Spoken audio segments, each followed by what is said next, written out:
Okay guys, I just wanted to show you this quick video today. These cushions in here, these are chair cushions we just got. I wanted to wash them, get all the crap out from the manufacturing process. Now one problem with these cushions is they're heavy and they don't kind of stay in place. So they end up getting in this weird orientation back in the machine, and they don't really wash properly, and they certainly don't spin and rinse properly. So what I wanted to do is I wanted to have like a separator in here. Preferably this would be bigger, and it would keep the cushions all on the outside. There's 4 of them, and as long as you keep them, basically balanced, in the same place on each thing, it can spin and it can wash well. So what I did is I took this old trash can that I had, it's plastic, and I cleaned it. And I put it in the middle of these cushions, and the hope is that it'll keep the cushions in place so they wash properly and they spin properly. So I'll show you that trash can when I'm done. Now I turn it around so this is in the front in hopes that that plastic wouldn't get up against this glass door and scratch it up or scuff it up. So let's see what happens.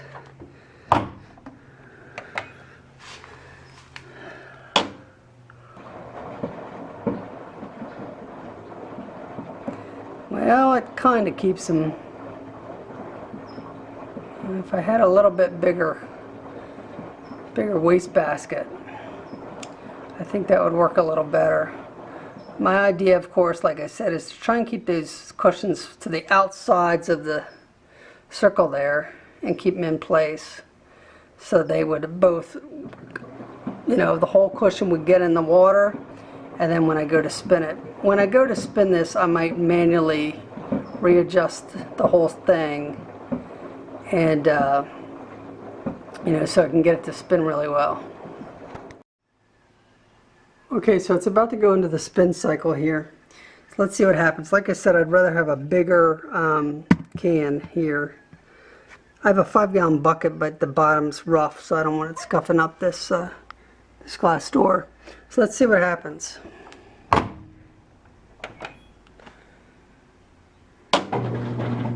Now if I could, just put the cushions into position and then it would immediately start spinning, that would be fine. But the thing is, it goes through this algorithm where it goes this way and it goes that way to try to redistribute the clothes that are normally in there. So if it would just start spinning, I think we'll be good to go.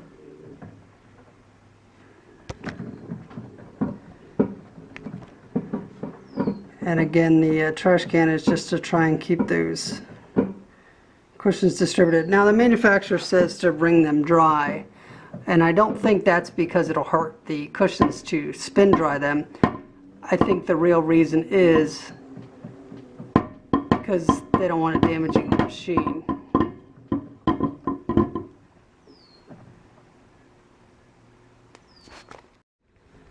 Okay, so what I did is I put it in there and it started to spin. Got a lot of that water out of these cushions, and it made it so they were nice and light. And then I took it out because it was kind of banging up against the door a little bit. And like I said, if the machine would just spin, it would be fine, but it's trying to go through its algorithm. But so I put that trash can in there for part of the spin to get a lot of the water out, and then I took it out because it was banging up against the door. Now if I had a bigger trash can in there that was a bigger circumference, it wouldn't, like, 1, be smaller than that circle and then stick to the sides, and then 2, wouldn't bounce around in there. I could just leave it in there. And if it had a smooth surface like this does, especially if it was flat and nice soft plastic, it would be actually perfect to do this, but I think it'll work. Okay, it looked like that was enough to get it started. Get a lot of the water out of these cushions so they weren't so heavy. So my separator there kept them on the outside so it could go through a nice spin cycle. Again, a bigger trash can would be better, and especially one that was straight down. This is pretty light. Something with a smooth surface on the bottom that's not going to scuff it up. But maybe I'll look for one, because that's the problem with bigger items. They tend to collect in one side of the tub, and then the washing machine can never get balanced. But it's running pretty smooth now. and all that water out, and then I don't have to hand wring it, which will mean that the cushions will dry much faster. Thanks for watching. Okay, so now they've been spun. There's very little water in there. So I'm going to put them outside in the sun to dry. Now you don't want to put foam directly in the sun, but this isn't directly. There's a fabric over it. So it should be fine out here in the sun. Should dry a lot more quicker. So there you have it.